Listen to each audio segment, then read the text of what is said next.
முக்கிய செய்தி. ஊரக வேலை திட்டத்தில் மத்திய அரசு இன்னும் ரூபாய் 2118 கோடி நிலுவை வைத்துள்ளது என்று முதலமைச்சர் மு.க.ஸ்டாலின் தலைமைச் செயலகத்தில் நடைபெற்று வரும் திஷா கமிட்டியில் தெரிவித்திருக்கிறார். ஊரக வேலை திட்டத்தில் மத்திய அரசு இன்னும் ரூபாய் 2118 கோடி நிலுவை வைத்துள்ளதாக முதலமைச்சர் மு.க.ஸ்டாலின் திஷா கமிட்டியில் தெரிவித்திருக்கிறார்.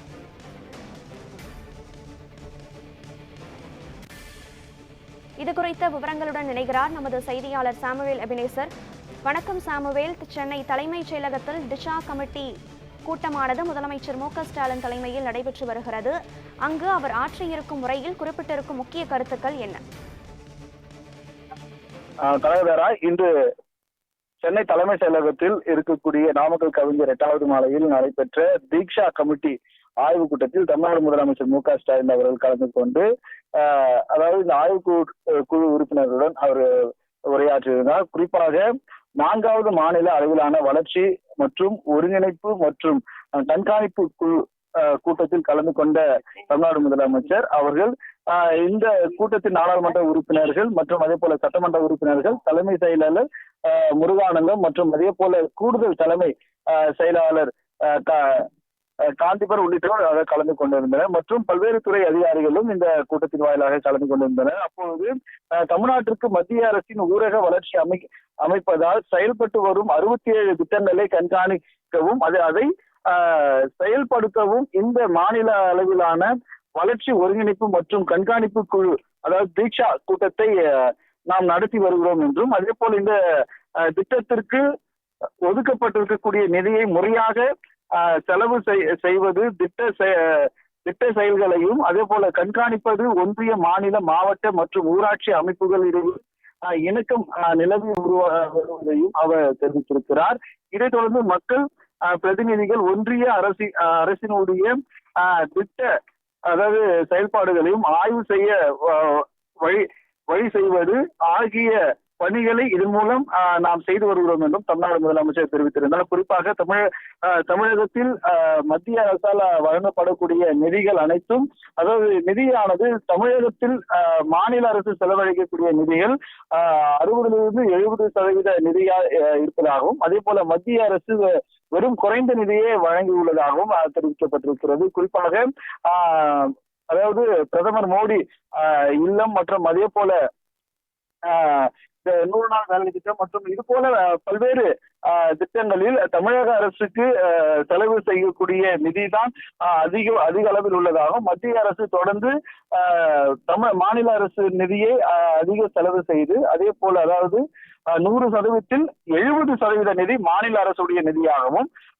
மீதமுள்ள 30% நிதிதான் மத்திய அரசு நிதியாக உள்ளதாகவும் தெரிவிக்கப்பட்டிருக்கிறது. குறிப்பாக 2025-2026 அதாவது நிதியாண்டில் 30,000 ரூபாயிலிருந்து 75,000 ரூபாயாக உயர்த்த செயல்பட்டிருக்கக்கூடிய நடவடிக்கைகள் எடுக்கப்பட்டு வருகிறதாகவும் அவர் தெரிவித்திருப்பது குறிப்பிடத்தக்கது.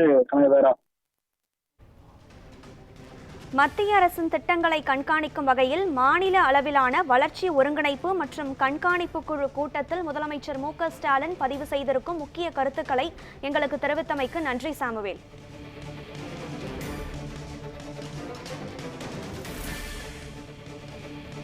ஊரக வேலை திட்டத்தில் மத்திய அரசு இன்னும் ரூபாய் 2118 கோடி நிலுவை வைத்துள்ளதாக முதலமைச்சர் மு.க.ஸ்டாலின் திஷா கமிட்டி கூட்டத்தில் தெரிவித்திருக்கிறார். திஷா கூட்டத்தின் மூலம் தீர்மானம் நிறைவேற்றி மத்திய அரசை வலியுறுத்துவோம் என்றும் முதலமைச்சர் மு.க.ஸ்டாலின் தெரிவித்திருக்கிறார்.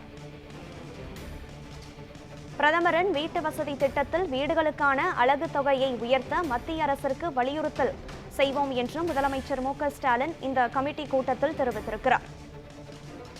மேலும் அங்கன்வாடி கழிப்பறைகளுக்கான மதிப்பீட்டுத் தொகை ரூபாய் 50,000 ரூபாய் 75,000 அதிகரிக்கப்படும் என்றும் முதலமைச்சர் மு.க.ஸ்டாலின் இந்த திஷா குழு கூட்டத்தில் தெரிவித்திருக்கிறார்.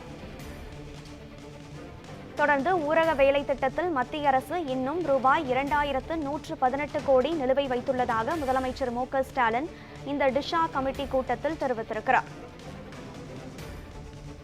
திஷா கூட்டத்தின் மூலம் தீர்மானம் நிறைவேற்றி மத்திய அரசை வலியுறுத்துவோம் என்று முதலமைச்சர் மு.க.ஸ்டாலின் குறிப்பிட்டிருக்கிறார். இந்த திஷா கமிட்டி கூட்டத்தில் அவர் ஆற்றிய உரையில்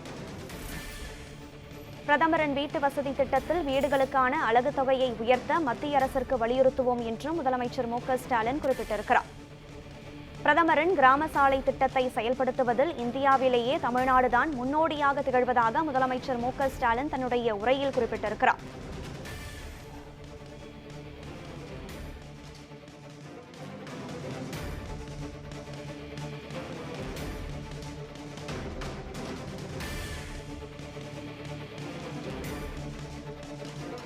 நாட்டில் ஒன்றிய அரசினுடைய ஊரக வளர்ச்சி அமைச்சகத்தால் செயல்படுத்தப்படுற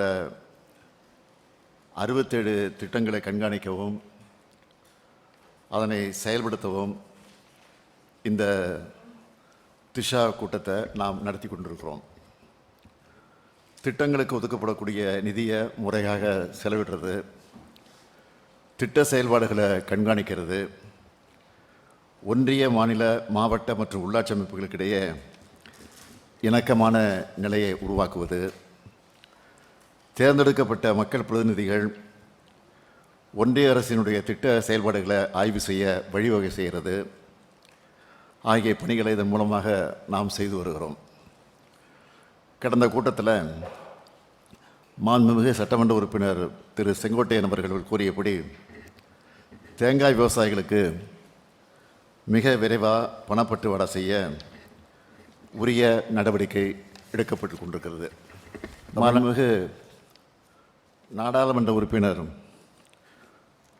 நம்முடைய தொல் திருமாவளவன் அவர்கள் PMAYG திட்டத்தின் கீழ் கட்டப்படக்கூடிய வீடுகளுக்கு அலகு தொகையை உயர்த்தணும்னு கோரிக்கை வச்சார். இது தொடர்பான கருத்துரு ஒன்றிய அரசுக்கு அனுப்பி வைக்கப்பட்டிருக்கு.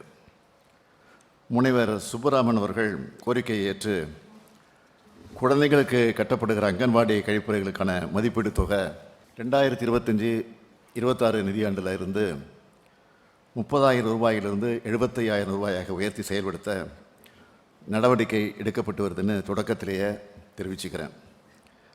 பிரதம மந்திரி கிராம சாலை திட்டம், பிரதம மந்திரி ஊரக குடியிருப்பு திட்டம், தேசிய வேளாண் வளர்ச்சி திட்டம், துளை நீர் அதிக பயிர், பிரதான் மந்திரி மாத்ரு வந்தனா யோஜனா, மாற்றுத்திறனாளிகளுக்கான தனித்துவம் வாய்ந்த அடையாள அட்டை போன்ற திட்டங்களோட செயல்பாடுகள் இந்த கூட்டத்தில் ஆய்வுக்கு எடுத்துக்கொள்ளப்படுது.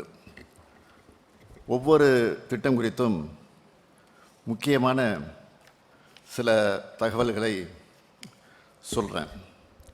பிரதம மந்திரி கிராம சாலை திட்டத்தை செயல்படுத்துறதில் தமிழ்நாடு இந்தியாவிலேயே முன்னோடி மாநிலமாக திகழுது. இந்த திட்டத்தின் 4வது கட்ட செயல்பாட்டை 2011ஆம் ஆண்டு மக்கள் தொகை அடிப்படையாக கொண்டு 500க்கும் அதிகமான மக்கள் தொகை கொண்ட இதுவரை இணைப்பு சாலை வசதி இல்லாத குக்கிராமங்களுக்கு சாலை வசதி ஏற்படுத்த ஒன்றிய அரசு அனுமதி அளிச்சிருக்கு. இப்படியான 7 கிராமங்கள் தான் தமிழ்நாட்டில் இருக்குது. வன பாதுகாப்பு சட்டத்தின்படி அனுமதி பெற்ற பிறகுதான் அங்கே இணைப்பு சாலை வசதி ஏற்படுத்த முடியும். அதனால் ஏற்கனவே உள்ள சாலைகளை மேம்படுத்த ஒன்றிய அரசு அனுமதி வழங்கணும். இந்த குழு உறுப்பினர்களின் ஆலோசனைகளோட மீண்டும் ஒன்றிய அரசுக்கு இது குறித்து வலியுறுத்தப்படும்.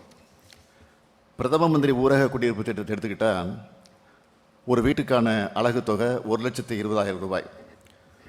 ஒன்றிய அரசு 72,000 ரூபாயும் மாநில அரசு 48,000 ரூபாயும் வழங்கிட்டு வர நிலையில் மாநில அரசு கூடுதலாக 1,20,000 ரூபாயை மேற்கூரை அமைக்க வழங்கி வருது.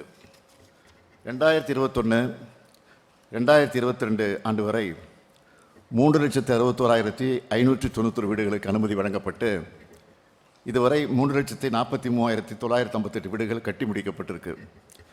மீதமுள்ள வீடுகளை கட்டுற பணிகளும் நடந்துக்கிட்டு இருக்கு. நம்ம ஆட்சியில் இந்த திட்டம் சிறப்பாக செயல்படுத்தப்பட்டு வருதுன்னு நான் பெருமையாக தெரிவிச்சுக்க விரும்புகிறேன்.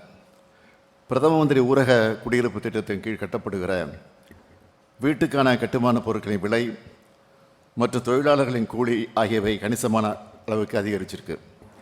அதனால் நான் தொடக்கத்திலே சொன்ன மாதிரி அலகு தொகையை குறைந்தபட்சம் 3,50,000 ரூபாயாக உயர்த்தி வழங்க வேண்டும் என்று ஒன்றிய அரசை கேட்டிருக்கிறோம். ஆனால் இன்னும் எந்த பதிலும் வரல. இந்த குழு மூலமாக ஒரு தீர்மானத்தை நிறைவேற்றி மீண்டும் வலியுறுத்துவோம். மகாத்மா காந்தி தேசிய ஊரக வேலைவாய்ப்பு உறுதி திட்டத்தை செயல்படுத்துறதில் நம்ம திராவிட மாடல் தமிழ்நாடு அரசு எப்போவுமே முன்னோடி தான். 2023-24 ஆண்டில் தேசிய சராசரியான 52 நாட்களை விட அதிகமாக 59 நாட்கள் வேலை வழங்கியிருக்கிறோம். நவம்பர் வரை தொழிலாளர்களுக்கு ஊதியம் வழங்கப்பட்டு அதுக்கு பின்னால் ஒன்றிய அரசால் ஊதியம் வழங்கப்படாமல் இருக்குது. பிரதமருக்கு இது தொடர்பாக கடிதம் எழுதின ஒன்றிய அமைச்சர்கள் மற்றும் ஊரக வளர்ச்சித்துறை அமைச்சரையும் நம்ம அமைச்சர் தங்கத்தனரசு, தூத்துக்குடி MP கனிமொழி, அரசு செயலாளர் ககன்தீப் சிங் பேடி வகையை சந்தித்து ஊதிய நிலுவைத் தொகையை உடனடியாக விடுவிக்க கோரிக்கை வச்சாங்க. ஆனாலும் இன்னும் நிதி வரல. 2118 கோடி ரூபாய் வர வேண்டியிருக்கு. இதுக்கும் இந்த குழு மூலமாக தீர்மானத்தை நிறைவேற்றி மீண்டும் வலியுறுத்துவோம். அடுத்து, தேசிய வேளாண் வளர்ச்சி திட்டத்தின் கீழ் 2023-24 ஆண்டில் 1,29,020 ஹெக்டேர் நிலப்பரப்பில் நுண்ணீர் பாசன அமைப்புக்காக 109.90 லட்சம் ரூபாய் மானியம் வழங்கி 105 விழுக்காடு சாதனை படைச்சிருக்கிறோம். நடப்பாண்டில் 2024-25 ஜனவரி மாதம் வரை 76,733 ஹெக்டேர் நிலப்பரப்பில் நுண்ணீர் பாசன அமைப்புக்காக 66,84,000 ரூபாய் மானியம் வழங்கப்பட்டிருக்கு. இந்த திட்டத்தின் கீழ் உழவர்கள் அதிக பங்கு தொகை செலுத்த வேண்டியிருக்கு. அதனால் உச்சக்கட்ட நிலவரம்பான 5 ஹெக்டேர் என்பது தளத்தை ஒன்றிய அரசை வலியுறுத்தணும்னு நான் உறுப்பினர்களை கேட்டுக்கொள்கிறேன். ஏழை கர்ப்பிணி தாய்மார்களுக்கு பேறுகாலத்தில் சத்தான உணவுக்கு ஆகும் செலவை மேற்கொள்ள நடைமுறைப்படுத்தப்பட்டு வர பிரதான் மந்திரி மாத்ரு வந்தனா திட்டத்தின் கீழ் 5,000 ரூபாய் நிதியுதவி வழங்கப்பட்டு வருது. 2023-24 ஆண்டில் 1,51,674 கர்ப்பிணி பெண்களுக்கு நிதி உதவி வழங்கப்பட்டுச்சு. நடப்பாண்டில் முதல் மகப்பேறு மற்றும் 2வது பெண் குழந்தை பெறக்கூடிய தாய்மார்களுக்கு நிதி உதவி வழங்கப்பட்டு வருது.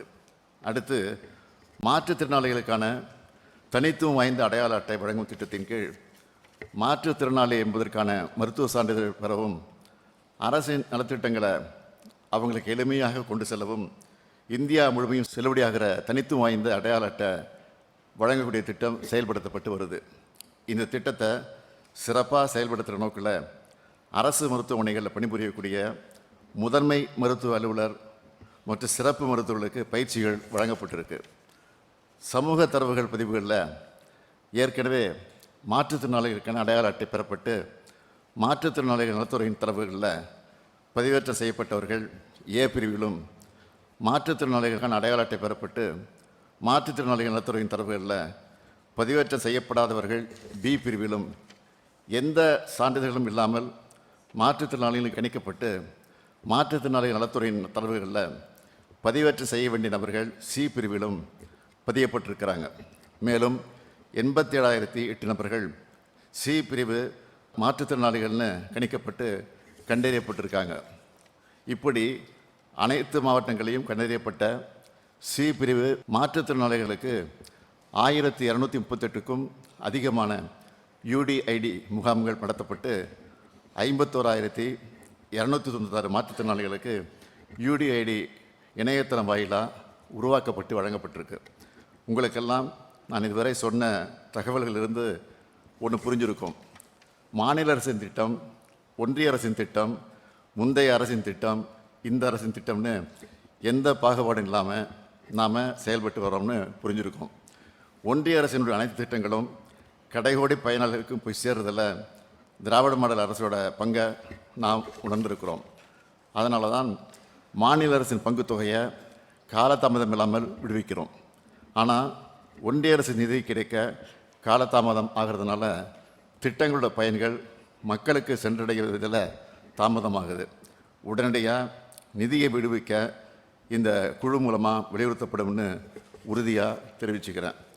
இந்த திட்டங்களின் சிறப்பான செயல்பாட்டுக்கு நீங்கள் எல்லோரும் உங்களுடைய சீரிய கருத்துக்களை எடுத்துரைக்க வேண்டும் என்று நான் கேட்டுக்கொண்டு என் உரையை நிறைவு செய்கிறேன். நன்றி, வணக்கம்.